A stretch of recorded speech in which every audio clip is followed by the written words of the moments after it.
이 새벽에 참 잘 나오셨습니다. 우리 옆에 분 한번 인사하도록 하겠습니다. 잘 나오셨습니다. 11월 한 달도 승리하시길 바랍니다.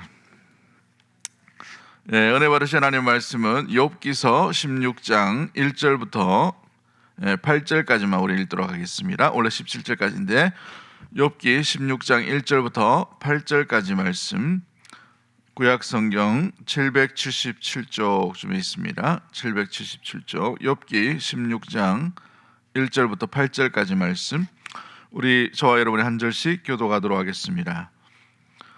욥기 16장 1절 제가 먼저 봅니다. 욥이 대답하여 이르되 이런 말은 내가 많이 들었나니 너희는 다 재난을 주는 위로자들이로구나. 헛된 말이 어찌 끝이 있으랴. 내가 무엇에 자극을 받아 이같이 대답하는가. 나도 너희처럼 말할 수 있나니 가령 너희 마음이 내 마음 자리에 있다 하자. 나도 그럴듯한 말로 너희를 치며 너희를 향하여 머리를 흔들 수 있느니라. 그래도 입으로 너희를 강하게 하며 입술의 위로로 너희의 근심을 풀었으리라. 내가 말하여도 내 근심이 풀리지 아니하고 잠잠하여도 내 아픔이 줄어들지 않으리라. 이제 주께서 나를 피로하게 하시고 나의 온 집안을 패망하게 하셨나이다. 주께서 나를 시들게 하셨으니 이는 나를 향하여 증거를 삼으심이라. 나의 화려한 모습이 일어나서 대면하여 내 앞에서 증언하리이다. 아멘. 오늘 본문의 말씀을 통해서 고통의 삶의 시선을 하나님께 두라, 고통의 삶의 시선을 하나님께 두라라는 제목으로 말씀을 나누도록 하겠습니다. 우리 한번 따라하도록 하겠습니다. 고통의 삶의 시선을 하나님께 두라. 그렇습니다. 여러분, 고통 당할 때에 우리의 시선이 때로는 엉뚱한 데 향할 때가 있어요. 엉뚱한 사람의 입술, 또 엉뚱한 사람들의 어떤 모습들, 또 세상의 어떤 모습들, 또 우리의 마음에 여러 가지 상황들을 두고 그렇게 행동하고 또 판단하고 마음을 쓸 때가 있다는 말이죠. 그러나 이 고통의 현장에서 믿음의 성도가 취해야 될 방법은 제일 먼저 우리의 시선을 주님께 고정하는 방법이 가장 지혜로운 방법인 줄 믿습니다. 왜 그렇습니까? 우리가 이 땅의 고난과 고통을 이길 수 있는 것처럼 보이고 감당할 수 있는 것처럼 보이지만 실상은 우리가 너무 연약하기 때문에 그렇죠. 이 아담과 하와가 에덴 동산에서 쫓겨났을 때에 범죄한 가정이었어요. 그러나 그들이 살 수 있었던 것은 그럼에도 불구하고 긍휼히 여기신 하나님의 은혜 때문에 그렇게 살아가게 된 줄 믿습니다. 하나님의 보호 아래에서 무엇보다도 에덴 동산에서 살다가 동산에서 쫓겨났어요. 척박한 환경, 고난과 고통과 또 수고로의 노동을 해야 되고 해살 내는 그 고통 가운데에서 그들이 견딜 수 있었던 것은 그럼에도 불구하고 하나님께서 그 죄인을 끝까지 붙드시는 하나님의 긍휼, 하나님의 자비하심, 하나님의 인도하심, 하나님의 지켜주심, 하나님의 은혜 때문인 줄 믿습니다. 그렇죠. 마찬가지입니다. 가인 낳고 아벨 낳고 하는 그런 모든 일들 가운데서도 마찬가지이죠. 가인도 마찬가지예요. 큰 죄를 짓고 자기의 동생 아벨을 죽이게 됩니다. 그런데 너무 무서운 나머지 살려달라고 부르짖는 그 요청 앞에 하나님께서 어떻게 응답하십니까? 가인을 죽인 자는 벌이 7배나 임하리라 라고 하나님께서 가인조차도 긍휼히 여겨 가시는 놀라운 일들이 일어나는 것들을 보게 되지요. 여러분, 고난 앞에 우리가 하나님을 오해할 때가 있습니다. 고난 앞에 우리가 무너질 때에 우리의 마음의 중심과 평소에 알던 하나님, 평소에 기억하는 하나님, 평소에 우리가 붙들었던 하나님, 평소에 믿었던 하나님을 오해하고 또 마음 가운데 실망하고 하나님을 원망하고 그러므로 말미암아 하나님과 멀어지려고 하는 그런 의식들, 그런 생각들이 있을 수 있게 되는 것이죠. 왜요? 세상 사람들은 고난을 받으면 어떻게 생각합니까? 죄 때문이다 라고 생각할 수 있기 때문에 그렇죠. 이 욥기 전반에서 나오는 이 세 명의 친구의 이 신앙관이 바로 여기에 머물러 있는 것을 보게 됩니다. 너 고통당하는 것, 너 물질 빼앗긴 것, 너 건강 잃은 것, 너 자녀가 죽은 것, 너 또 아내가 떠나간 것, 네 몸이 그런 것 다 죄 때문 아니야? 라고 이렇게 묻는 세 명의 친구가 있었다는 것이죠. 이 세 명의 친구들이 어떤 사람입니까? 욥의 절친이었다라고 말합니다. 욥의 절친이뿐만 아니라 욥의 어찌 보면은 동반자요, 욥이 이 어떤 일들을 할 때에 가장 아름답게 지지해 주었던 사람들이에요. 나이 차이도 많이 나는 사람들도 있는 모습들을 보게 되지요.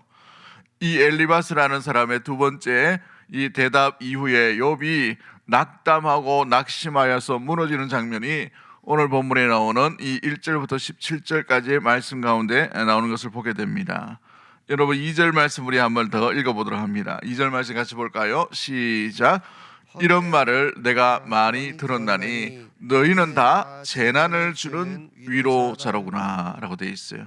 여러분 욥의 고백, 때로는 이 고난당할 때 우리가 욥기를 묵상하면 하나님에 대해서 자칫 잘못하면 오해할 수가 있습니다.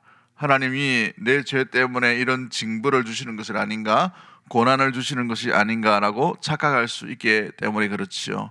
하나님은 옹졸하신 하나님이 아닙니다. 세상 사람들의 기준에 거기에 머무시는 하나님이 결코 아니라는 사실을 우리가 항상 잊지 않는 믿음의 모든 가족들 되기를 주의 이름으로 간절히 축복합니다. 세상 사람들처럼 인과응보의 하나님이 될 수도 있지만 그러나 성도의 고난 앞에서는 이것이 적용되지 않는다는 사실을 우리는 기억해야 되는 줄 믿습니다. 왜 그러세요? 성도의 고난은 고난으로 끝나는 것이 아니기 때문에 그래요.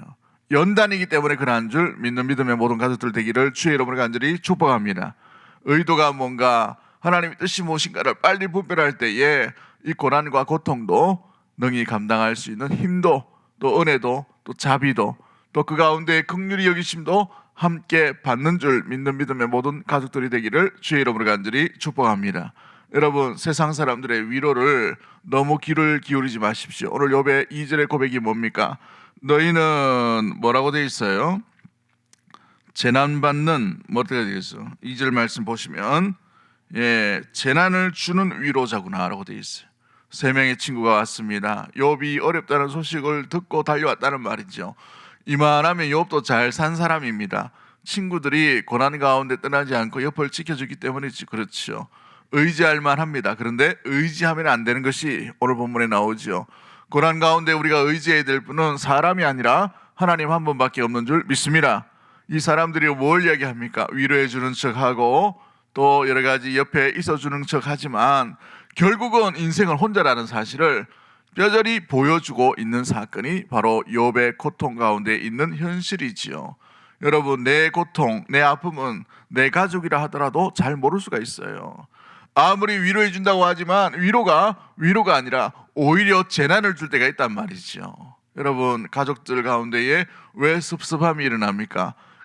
굉장히 어려움과 또 난처함과 고난이 있을 때에 내 마음을 이해해 주는 것처럼 보이는데 말 속에 뼈가 있는 거예요. 가시가 있어요. 그런데 그 가시가 더 커져 보이게 느껴지게 되는 것이 바로 고난의 현장이지요.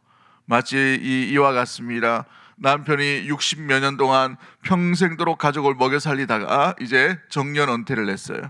정년을 은퇴하고 집에서 이제 한 몇 달을 쉽니다. 좀 쉬게 놔두면 되는데 마음이 불편해요.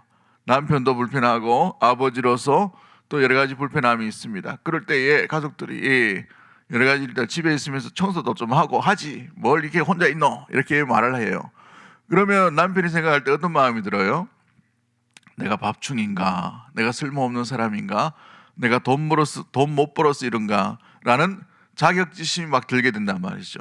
가족은 그런 마음으로 이야기하는 것이 아닌데 고난 가운데 있을 때 그런 상상력과 그런 마음들이 더 아파지게 되는 것을 보게 되죠. 마치 전교에서 1, 2등 하던 친구가 어느 날 시험 감기 걸림으로 말미암아 시험을 잘못 봤어요.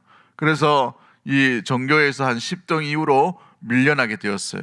그러다 보니까 자격지심으로 소심해 있는데 아이들이 막 자기들끼리 웃는 모습을 들립니다. 그 웃는 모습에 어떤 생각이 들어요? 자들이 내 성적이 떨어졌다 하는 걸 보고 혹시 비웃는 건 아닐까 이런 자격지심이 막 든단 말이죠. 왜 그래요? 우리의 멘탈, 우리의 마음과 우리 중심이 그만큼 약하기 때문에 허물어져 버리기 때문에 그와 같은 일들이 일어나게 됐지요. 여러분 오늘 이 엘리바스와 3명의 친구가 욥에게 찾아와서 왜 죄 때문이다 고 나는 그런 인식을 자꾸 이야기하고 있는 것입니까? 그냥 옆에 있어주고 그냥 말을 들어주고 위로해 주었으면 참 좋았을 텐데 재난을 주는 위로자의 모습들을 역할들을 하고 있는 이유가 무엇일까요? 잘 보시면 사람들은 위로가 목적이 아니라 자기 의를 드러내려고 하는 것이 목적임을 우리가 보게 됩니다. 여러분, 슬픔을 당하거나 고난을 당할 때 우리가 조심해야 될 이유가 바로 여기에 있는 것이지요. 자칫 잘못하면 위로의 현장 가운데 자기 의를 드러내려고 하는 그런 얄팍한 교만이 담겨져 있을 수 있다라는 사실입니다. 사랑하는 성도 여러분, 그렇습니다. 꼭 그렇게 말을 해야 되나? 꼭 그렇게 상처를 주어야 하나?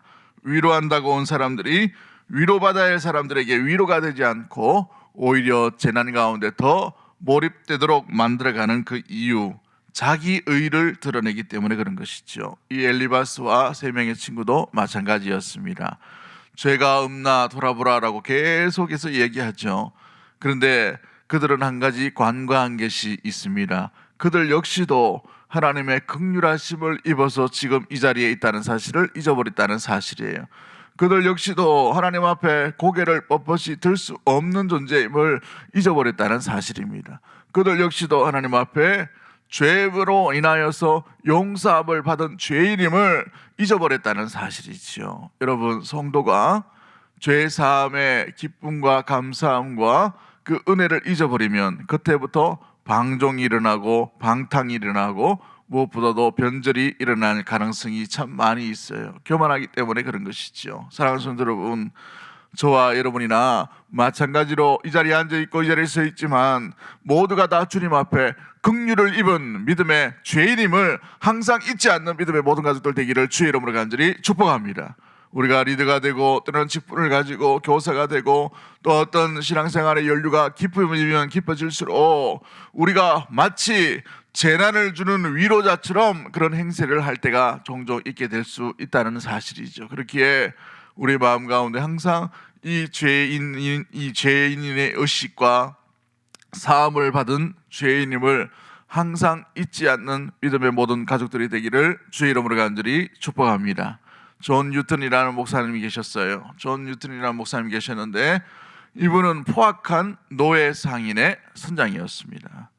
여러분, 이 노예 상인이라 그래가지고 뭐 만만하게 그렇게 생각할 수 있지만 살인자가 될 수도 있고 잔혹한 이 난폭한 사람이 선장이에요. 이 노예 상인입니다.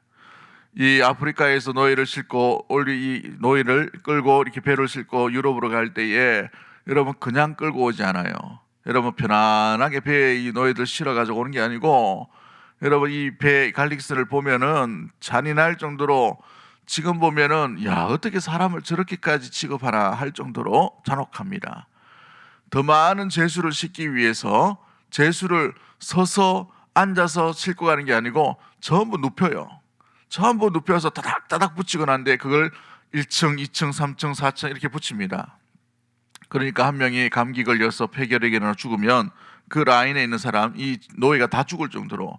그래서 끌고 할 때는 수백 명이지만 도착하고 나면 수십 명밖에 되지 않기 때문에 노예 값이 엄청나게 비싸게 되는 일들이지요. 그만큼 잔혹하고 인간의 인권이 무너지는 그런 삶을 살았던 사람이 존 뉴턴이었어요. 그런데 그가 평생도록 주님 앞에 회개하고 고백했던 게 뭡니까? 나 같은 죄인 살리신 주 은혜 고마워. 잊지 않았다는 사실이에요. 그로 말미암아서 그에게서 배웠던 많은 사람들이 노예의 이 삶의 잔혹함을 알고 노예 해방 운동을 적극적으로 끼어들었던 것이 바로 그의 제자들이고 성도였고 교회였다는 사실입니다. 사랑하는 성도 여러분, 우리가 어떤 죄인인지 잊어버리면 우리 마음에 하나님을 떠나버리고 하나님의 살아계심도 잊어버리고 하나님의 긍휼도 잊어버리고 하나님의 자비하심과 하나님께서 우리 이 죄인을 살리신 그 은혜를 놓쳐버릴 가능성이 많다는 사실이죠.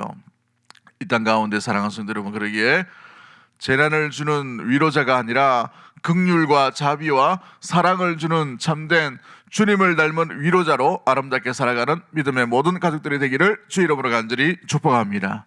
우리 21월 한 달, 우리 이 정신없이 달려왔던 이 한 달, 이 계절 가운데에서 1년을 돌아보면서 우리 주위를 바라볼 때에 참된 위로를 주는 위로자로서 아름답게 나아가는 믿음의 모든 가족들이 되기를 주의 이름으로 간절히 축복합니다. 두 번째 우리가 기억해야 될 것이 무엇입니까? 왜 욥은 이 사람의 말에 무너지게 되었나요?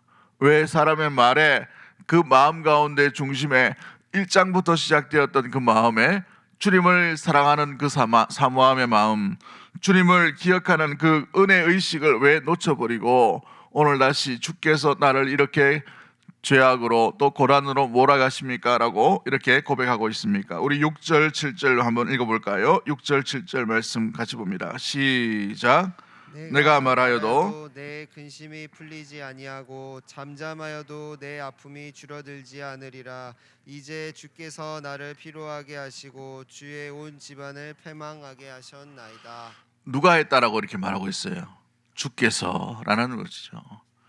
입술로 범죄하지 않았던 이 욥이 고난이 중첩이 되고 난 뒤에 고난 가운데에서 겨우겨우 견딜 때에 세 명의 위로자가 옵니다. 세 명의 위로자가 들려줄 때에 그들 가운데 재난을 주는 위로자의 역할들, 그 말들이 너무나도 가슴 아팠다는 것이죠. 그로 말미암아 욥 역시도, 믿음의 사람 욥 역시도, 동방의 의인이라고 말하는 욥 역시도 완전히 무너져서 주께서 나의 집안을, 주께서 나를 이렇게 고통 가운데 피로하게 하시고 패망하게 하신다라고 이렇게 말하고 있는, 입술로 주님을 원망하게 되는, 자기의 태어난 날을 저주하게 되는 그런 일들 가운데 나아가게 되었습니다. 왜 이런 일들이 일어날까요? 9절 말씀도 한번 볼까요? 9절 말씀 시작. 그는 진노하사 나를 찢고 적대시하시며 나를 향하여 이를 갈고 원수가 되어 날카로운 눈초리로 나를 보시고. 여러분, 욥기는 시문학으로 되어 있습니다. 어찌 보면은 우리 이 한문으로 되기 때문에 좀 딱딱한 구절이 있는데 쉬운 말로 보면은 대부분 시로 되어 있어요. 아, 하나님이 나를 왜 이런 자리로 나를 인도하셨는가? 내 마음이 안타깝구나. 뭐 이런 식으로 되어 있단 말이죠. 근데 탄식과 고통과 절망 가운데 하나님 앞에 이 일이 결국은 하나님이 하셨구나라는 것을 이야기하며 하나님을 원망하고 있어요. 왜 이런 영향력까지 이 믿음이 무너져 버리게 되었습니까? 여러분, 사람 말을 너무 많이 들었다는 거예요. 여러분, 세 명의 친구가 와서 반복적으로 계속 들려주는 것이 뭐예요? 믿음 없는 말, 하나님이 하나님 되심을 오해하는 말만 계속 들려주었어요. 욥은 그 마음과 중심을 지켰어야 됩니다. 그 길을 지켰어야 됐어요. 그 마음을 지켰어야 됐다는 말이죠.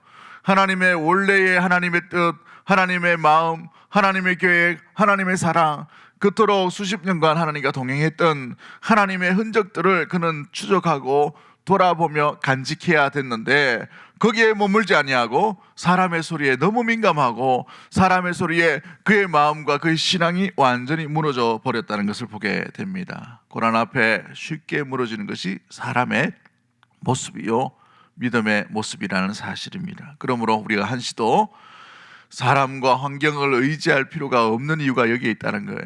아무리 믿음 좋은 사람이라도 쉽게 이렇게 무너져 버릴 수 있다라는 사실입니다. 고난 가운데 있는, 현장 가운데 있는 성도들 여러분, 우리는 고난 앞에 어떤 소리에 귀를 기울이고 있습니까? 어떤 것에 귀를 기울이고 시선을 고정하고 있나요? 들려지는 사람의 소리, 환경들, 세상의 가치관들, 세상의 마음이 아니라 변함없으신 하나님을 바라볼 수 있는 믿음의 모든 가족들이 되기를 주의 이름으로 간절히 축복합니다. 하나님의 마음은 저주가 아니라 평안이요 미래의 장래의 소망을 주는 것임을 항상 잊지 않는 믿음의 모든 가족들이 되기를 주의 이름으로 간절히 축복합니다.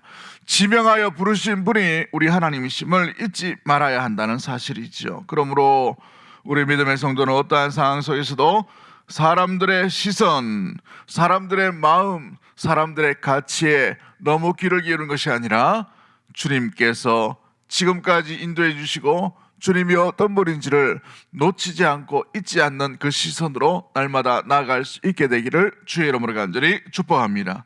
시편 16편 3절에 땅에 있는 성도들은 존귀한 자들이니 나의 모든 즐거움이 그들에게 있도다 라고 되어 있어요. 땅에 있는 성도들은 어떤 자라고요? 존귀한 자다라고 하나님이 하나님의 백성을 보고 있다는 사실입니다. 하나님은 하나님의 백성을 사랑하셔서 그 아들까지 희생하시면서 긍휼히 여기신 그 사랑을 우리에게 베풀어 주신 놀라운 측량할 수 없는 깊이와 넓이의 사랑의 하나님이신 줄 믿습니다. 그 하나님의 사랑과 그 하나님의 마음을 잊지 않는 믿음의 모든 가족들이 되기를 주의 이름으로 간절히 축복합니다. 때론 우리의 삶을 해석할 수 없을 때가 있어요. 왜 이런 아픔이 올까? 왜 이런 눈물이 올까? 왜 이런 고통이 올까? 왜 이런 슬픔이 내게 임할까? 삶을 해석하며 삶을 돌아보고 삶을 점검해보고 내 삶의 사건들을 해석해 보려 해도 우리의 해석의 능력으로는 도저히 감당할 수 없는 사건들이 우리에게 있을 수 있다는 말이죠. 여러분, 그러나 우리의 삶에 의문점이 드러나고 우리의 삶에 해석이 되지 않음으로 말미암아 답답한 심정이 온다 하더라도 이것만은 명쾌하고 이것만은 분명함을 여러분 기억할 수 있게 되기를 원합니다. 하나님은 사랑의 하나님이신 줄 믿는 믿음의 모든 가족들 되기를 주의 이름으로 간절히 축복합니다. 지금도 우리와 함께 하시는 하나님이신 줄 믿는 믿음의 모든 가족들 되기를 주의 이름으로 간절히 축복합니다. 믿음의 성도와 믿음의 자녀를 지금도 사랑하시고 지금도 동행하여 주시고 지금도 지켜주시고 지금도 함께 하시는 그런 놀라운 은혜의 하나님이요, 긍휼히 여기시는 하나님, 변치 않는 놀라운 은혜의 사랑의 하나님을 잊지 않는 믿음의 모든 가족들이 되기를 주의 이름으로 간절히 축복합니다. 이스라엘 백성들이 타락하고 범죄 가운데 놓였을 때에도 이사야를 통해서 우리 하나님께서 백성들에게 들려주시는 말씀이 무엇입니까? 이사야 41장 8절 말씀에 그러나 나의 종 너 이스라엘아, 내가 택한 야곱아, 나의 벗 아브라함의 자손아 라고 이렇게 말씀하십니다. 죄로 인하여서 하나님을 배반하고 하나님을 멀리 떠났어요. 그럼에도 불구하고 하나님께서 너 이스라엘아 라고 얘기합니다. 너 이스라엘이라는 말은 뭐예요? 넌 내 백성이야 라는 말이에요. 또 야곱을 이야기할 때 뭐라고 말합니까? 넌 내가 택했어 라고 이렇게 말씀하시죠. 또 뭐라고 말합니까? 넌 나의 친구야 라고 이렇게 말씀하시는 거예요. 사랑하는 성도 여러분, 잊지 마십시오. 세상에 난리가 나고 세상에 어떤 풍파가 오고 세상에 어떤 좌절이 온다 하더라도 우리의 친구 되시는 분은 영원히 살아계신 하나님 한 분밖에 없는 줄 믿습니다. 우리를 택하신 분은 하나님이시기에 그 택함을 취소치 아니하시는 하나님이 우리의 하나님인 줄 믿습니다. 우리의 주인은 오직 하나님 한 분밖에 없는 줄 믿는 믿음의 모든 가족들이 되기를 주의 이름으로 간절히 축복합니다. 할렐루야. 결국은 이 고난도 이 고통도 이 인생의 무거운 짐도 다 벗을 날이 반드시 찾아옴을 믿는 믿음의 모든 가족들이 되기를 주의 이름으로 간절히 축복합니다.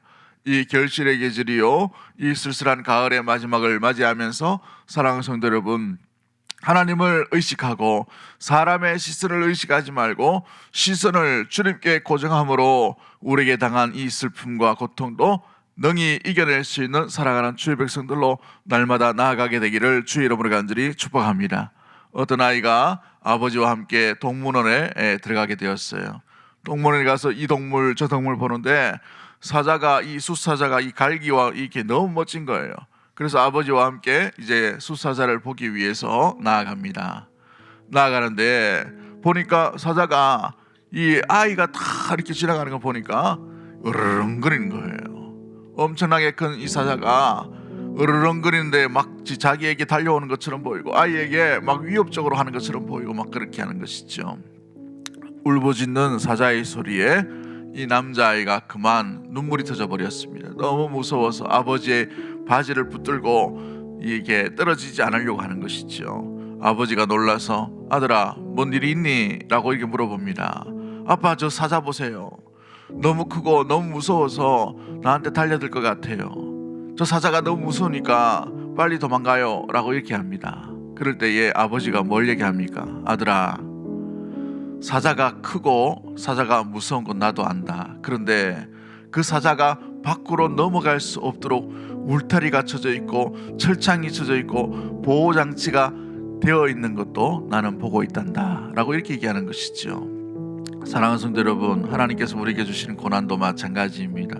때로는 그 고난이 우리를 위협하고 우는 사자처럼 우리를 넘어뜨리고 달려들 때가 있다는 것을 보게 되지요. 그 위협과 그 아픔 때문에 우리가 좌절하고 넘어지고 또 실패 가운데 어떻게 이길까라는 생각을 할 때가 있겠죠. 그러나 보십시오. 하나님은 믿음의 성도를 위해 가장 아름답고 가장 안전하고 가장 놀라운 안정장치를 이미 주셨다는 사실을 믿는 믿음의 모든 가족들이 되기를 주의 이름으로 간절히 축복합니다.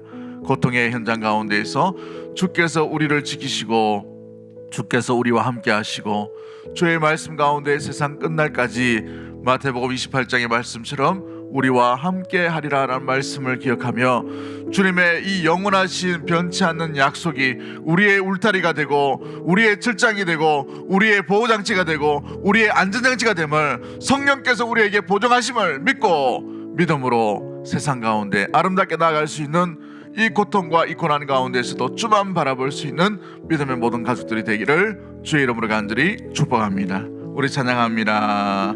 괴로울 때 주님의 얼굴 보라 평화의 주님 바라보아라 세상에서 시달린 친구들아 위로의 주님 바라보아라 눈을 들어 주를 보라 눈을 들어 주를 보라 내 모든 염려 주께 맡겨 슬플 때에 주님의 얼굴 보라 사랑의 주님 안식 주리라 힘이 없고 내 맘 연약할 때 능력의 주님 바라보아라 주의 이름 모든 자를 힘주시고 지켜주시 눈을 들어 주를 보라 주를 보라 내 모든 염려 주께 맡겨라 슬플 때에 주님의 얼굴 보라 사랑의 주님 눈을 들어 주를 보라